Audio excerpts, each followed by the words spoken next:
हरि ओम हरि ओम हरि ओम प्यारे। ये आप कल का था कि टूटी टांग से बिगड़ा हुआ बेटा सही हुआ तो टूटी टांग से माँ नाची। उसकी टूटी हुई टांग थी, इतनी खुश हुई कि बेटा को ज्ञान मिला, भगवान में लगा, तो टूटी टांग से नाची माँ। और दादा ने पतित को पावन बनाया क्योंकि वो बहुत पतित था। आगे का है अब कि दादा की करामातें भक्त देखते हैं। भक्त जो हैं दादा की करामातें देखते हैं। भगवान की सबसे बड़ी करामात थी कि जो जीव से ब्रह्म बनाते। सच बात है, सबसे बड़ी करामात यही है कि जीव को जो है ब्रह्म से मिला देना। कहा तू जीव नहीं है, तू ब्रह्म है। सबसे बड़ी करामात यही है। सब जीव भाव में दुखी सुखी होकर के रोते रहते हैं। एक दादा ही था जो दादा ने कहा तुम जीव नहीं, तुम ब्रह्म हो।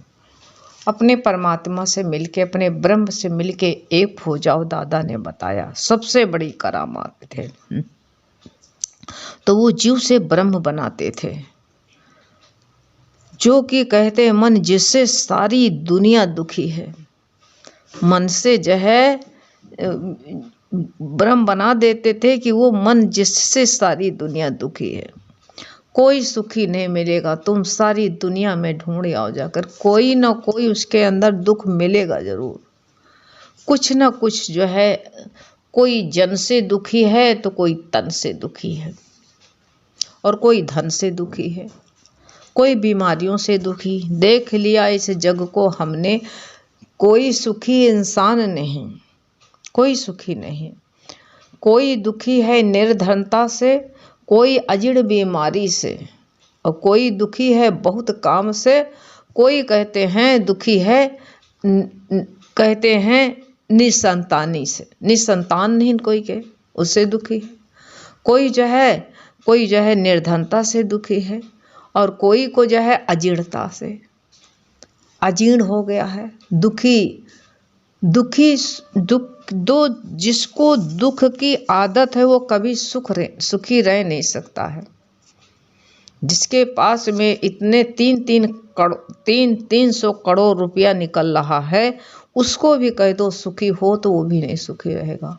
मानसिक दुखी है और हवस से दुखी है, और हो जाए। कितनी बेवकूफ़ी है इंसान को, इतना होने पर भी। अरे जितनी तेरी सांस निकलेगी, ये क्या साथ जाएगा एक भी? बताओ, कुछ साथ में जाने वाला नहीं है ना। लेकिन फिर भी बटोरता जाता जड़ से प्रेम। तो दादा कहते हमारे इधर बड़ी करामात है यही है कि सारी दुनिया दुखी है, परेशान है, कि जो किसी के बस में नहीं आता है, ऐसे मन को मोड़ देना और बस में कर देना। बताओ, इसी मन से सारी दुनिया दुखी है, और ये मन किसी के बस में नहीं आता है। ये इतना हवा की तरह, हवा को कोई बांध नहीं जैसे सकता है, ऐसे मन को भी नहीं कोई बांध सकता है ऐसे। लेकिन उसी को नौकर बना दिया। ओ मेरे सतगुरु, दयाल सतगुरु, क्या तुमने मुझको नहीं दिया? क्या नहीं दिया प्रभु? ये मन कहते ने जो राज करता था पहले मुझ पर, उसी को नौकर बना दिया। मन मेरा मुझ पर राज करता था, लेकिन गुरु तुम पर बारी जाऊं, बलिहारी गुरु ऐसे कि जो तुमने इसको मन को नौकर बना दिया है, जो मन में बस नहीं देता। मन को मोड़ देना, बस में कर देना, बड़ी सी बड़ी करामात है। इससे भी कोई बड़ी करामात हो सकती है? नहीं। सबसे बड़ी करामात है कि मन ही तो बस में नहीं होता। इतना ज्ञान सुनने पर भी आप कहो, बताने की बात नहीं है, तुम अपने अंदर देखना। तुम संकल्प ले लो, कहो कि आज हम भगवत भाव में ही रहेंगे। रास्ता चलोगे, कहोगे हम ओम का जाप करते चलेंगे, लेकिन ये मन तुरंत छिटक जाता है। पता ही नहीं चल पाता, किधर से निकल गया, दूसरी बात सोच लेता, अपनी रास्ता निकाल लेता है। तो इसी को दादा ने बांध दिया, प्रेम की डोर से बांध दिया, मन बस में कर देना सबसे बड़ी करामात है। भगवान की कृपा से जो है सबकी दृष्टि और अदृष्टि फल मिल गया। अदृष्ट फल जो था, जो दिखता नहीं था, अदृष्टमान जो है, और जो फल हमको दिखता नहीं था, अदृश्य था, वही फल भगवान ने हम लोगों को दे दिया। ये भाग्य में नहीं था मेरे।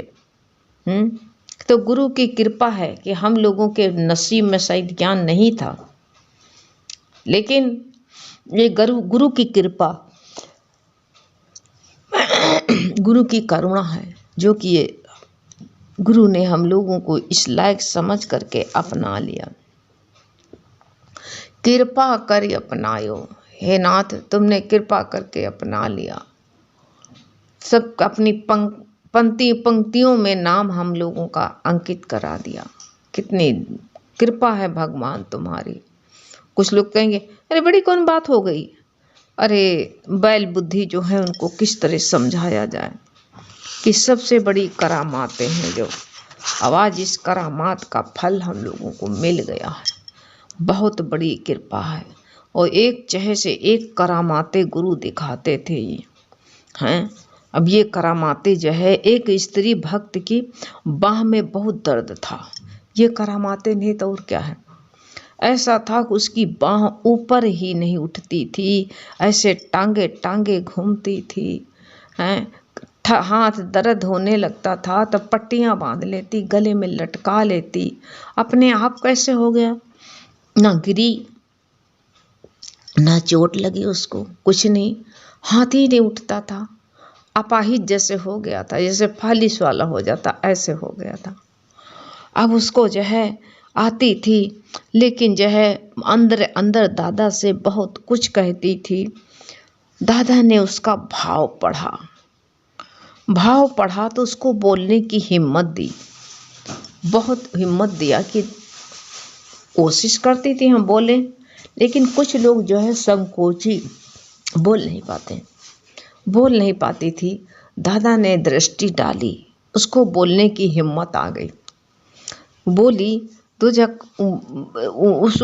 उसने भगवान से हिम्मत आई, भगवान से कहा आप हाथ लगा दें तो मेरी बाँह ठीक हो जाएगी। अब दादा ने जैसे उसके बाँह को स्पर्श किया, उसको लगता है कभी मेरी जिंदगी में दर्द ही नहीं था। हाथ उठने लगा, नाचने लगा। सब सारे प्रेमियों ने देखा, बहुत ही ऐसा देखा कि सबको बड़ा आश्चर्य हुआ कि अरे गुरु। उसने भी कहा कि मेरी हिम्मत नहीं पड़ती थी, ये दादा की ये जो है कृपा है कि जो कि हमारे अंदर बैठ करके बोले। मेरे अंदर में दादा ही समाये हुए हैं, उन्होंने प्रेरणा डाली तब मुझे बोलने की हिम्मत आई, तब हम बोल पाए। भयानक बीमारी ऐसी ऐसी हो जाती हैं। तो वो बोली, बराबर उसकी बाँह उठने लगी, फिर उठने लगी। और फिर जो है क्या देखा तो एक रीस करने लगी। एक ने जो है उसको रीस लगा, हिसका लगा कि जो है उसने भी दादा से कहा मेरी भी बाँह में दर्द होता है, मुझे भी हाथ लगा दो। मतलब वो रीस करने लगी, रीस में और जो है ईर्षा भी होती कि हमको नहीं हाथ लगाता, मेरी भी। दादा भगवान ने कहा तू तो मगराणी है, निकेत कहते तू मगर, देह अध्यास वाली, कहा तुम मगराणी है, तेरे हाथ क्यों लगाऊं। फटकार दिया दादा ने। हैं क्या संत को पता होता है, वो अंतर्यामी होते, किसको आवश्यकता है, किसको दर्द है सचमुच में, ये तो जो है गुरु ही जानते हैं। लेकिन वो एक मगरूरता से कहती और दिखाने के लिए कि मेरी भी हाथ में दर्द होता है। कुछ लोगों की ऐसी आदत होती है ना, एक दूसरे को देख के कि हम भी ऐसा करेंगे, उसके मन में भी यही बात आई तो दादा ने कहा, मगरानी कहीं की, तेरे तेरे हाथ क्यों लगाऊं? तो जो है मतलब वो दादा को पता था कि इसके अंदर श्रद्धा नहीं है, ये श्रद्धा रहित है, खाली उसको देख करके ऐसे कर रही कि जो है उसको लगाया तो वो ठीक हो गई, मेरे भी कोई शरीर में बीमारी ना हो अंदर से तो भी ठीक हो जाए। अरे संकल्प ऐसा क्यों करो, क्या ज़रूरत थी? दादा ने उसको बहुत फटकार दिया हैं, कहा कि तो मगरानी का मतलब बताया कि जो है श्रद्धा न थी, और मगरानी का अर्थ होता देह अध्यास। वही देह अध्यास में जो है वो देह अध्यास में थी और कोई नहीं था बात, को देह अध्यास बहुत पड़ा हुआ था। देह अध्यास में कि जो है हमको भी छू ले, देह अध्यासी को सतगुरु नहीं छूते हैं। गुरु कहते हैं, गुरु आते हैं तो वो कोई हाथ नहीं लगा सकता, गुरु को छू नहीं, स्पर्श नहीं कर सकता। गली रास्ते में कोई छू लेता तो उसको उठा देते, तो उठो नीचे जाओ, जाओ अपने घर जाओ, उठो। गुरु कहते क्या चमड़ा क्या छूते हो, चमड़ा तो सबका एक सा है, चमड़ा तो चमड़ा है, ये रंग हो सकता अलग हो, गोरा काला, लेकिन है तो चमड़ा एक ही है। तो गुरु कहते इस चमड़े को क्या छूते हो? तभी तो कहा है, पशु मरे 10 काम बनावे, मानुष कुछ काम ना आवे। अभी मनु कौन से काम आती है इसका? जैसे मान लो ये शरीर को ज़्यादा भाव डालते हैं, शरीर हमारा सही रहे, शरीर में अध्यास में पड़े रहें तो क्या ये हमेशा रहने वाला है? ये माटी की भीत है, माटी की दीवार है। तभी तो कहा कि जो है इसको तुम इसी को सही बनाने में लगे हुए हो, पवित्र बनाने में मट्टी, अरे वो अपने आप ही हो जाएगा, ऐसा मत करो। तो श्रद्धा नहीं थी।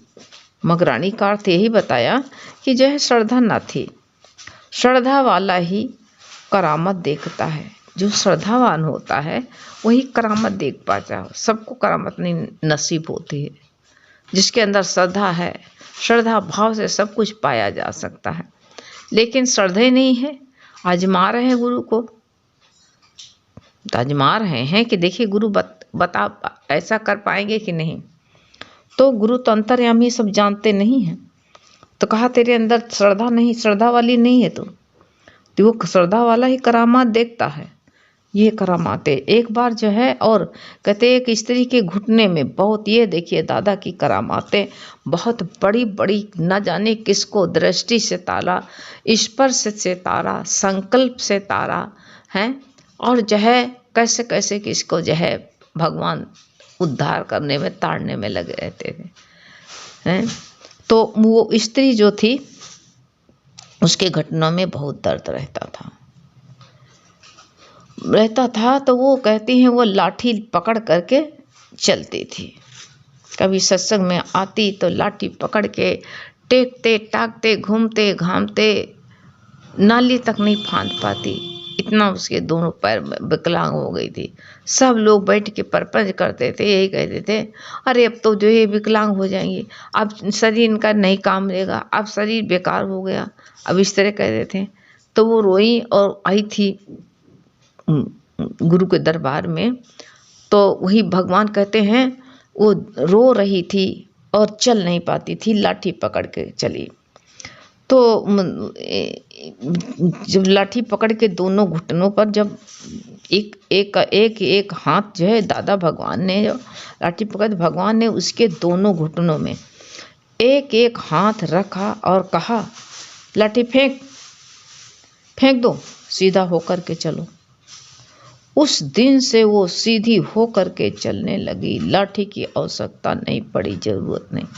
तो देखो यही कहते हैं, हम लोगों ने कुब्जा को तो देखा कि कुब्जा का कुबड़ निकला हुआ था, सुना है इतिहास में कि कुब्जा का कुबड़ निकला हुआ था, और जो है वो कुबड़ निकलने पर जो है वो टेढ़ी हो गई थी, कुरूप थी। लेकिन भगवान ने उसको अंतर आत्म भाव से आत्मा को कहा है परम सुंदरी। उसको देह अध्यास बहुत था तो कुब्जा को देह अध्यास लगा, कहा आपने हमारी जो है हंसी उड़ाई, उपहास किया। कहा नहीं, भगवान ने स्पर्श किया, उसके दाढ़ी में हाथ लगा करके ऊपर और नीचे पैर के अंगूठा से अंगूठा दाब लिया, ऊपर से हाथ से ऐसे दाढ़ी को उठाया और बिल्कुल सुंदर, परम सुंदरी हो गई और पाँव पाँव से चलने लगी।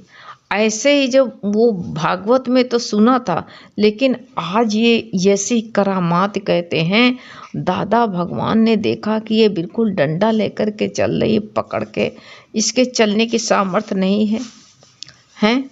तो भगवान ने उसके दोनों घुटनों पर एक एक हाथ करके रख दिया और कहा, लाठी फेंक, सीधा होकर के चल, सीधा होकर के चल। उस दिन से वह सीधा होकर के चलने लगी। फिर कहते हैं कभी लाठी की जरूरत नहीं पड़ी। जो लाठी का सहारा लेती चलती थी, उसको लाठी की जरूरत नहीं पड़ी, सीधा होकर के चलने लगी। भगवान कहते हैं, अब भगवान की करामातें नहीं हैं। अब कोई झूठ मूठ कह दे तो वो बात अलग की है, लेकिन जो है श्रद्धालु जो होता है पूरा लाभ ले लेता है, पूरा लाभ ले करके माला माल हो गई। तो जो है गुरु की कृपा ही तो है, अपने संकल्प से गुरु बुला लेते पहले। तो ये करामात नहीं है, ये भी तो करामाते हैं। ऐसी दादा के कहते ऐसी दरबार में ऐसी करामातें हुआ करते हैं, तो कितनी बड़ी करामात है। इससे कौन दूर हो पाया है, हैं? जिसके हाथ लग गई वो माला माल हो गया। तो प्रेमियों ने कितना दादा का यह अमृत पान किया, कितना अमृत पिया, कितना अमृत पिया। तौल नहीं, नाप नहीं, किसी चीज़ की नाप करोगे कुछ नहीं कर सकते हो। इसलिए जो है भगवत परायण हो जाओ, भगवत परायण हो करके परमात्मा की शरणागत हो, तभी जो है सब, तभी गुरु मेरे पर कृपा कर पाएगा और सब दुख हमारे भगा पाएगा। और जो भगवान से दूर खड़ा है तो उसको कोई नहीं भिगो सकता है, और जो भगवत भाव में है उसको जो है सब सुख मिल जाता है। तो ये दादा ने दिया, ये कितनी सौभाग्य की बात है। हरि ओम बेटा, हरि ओम।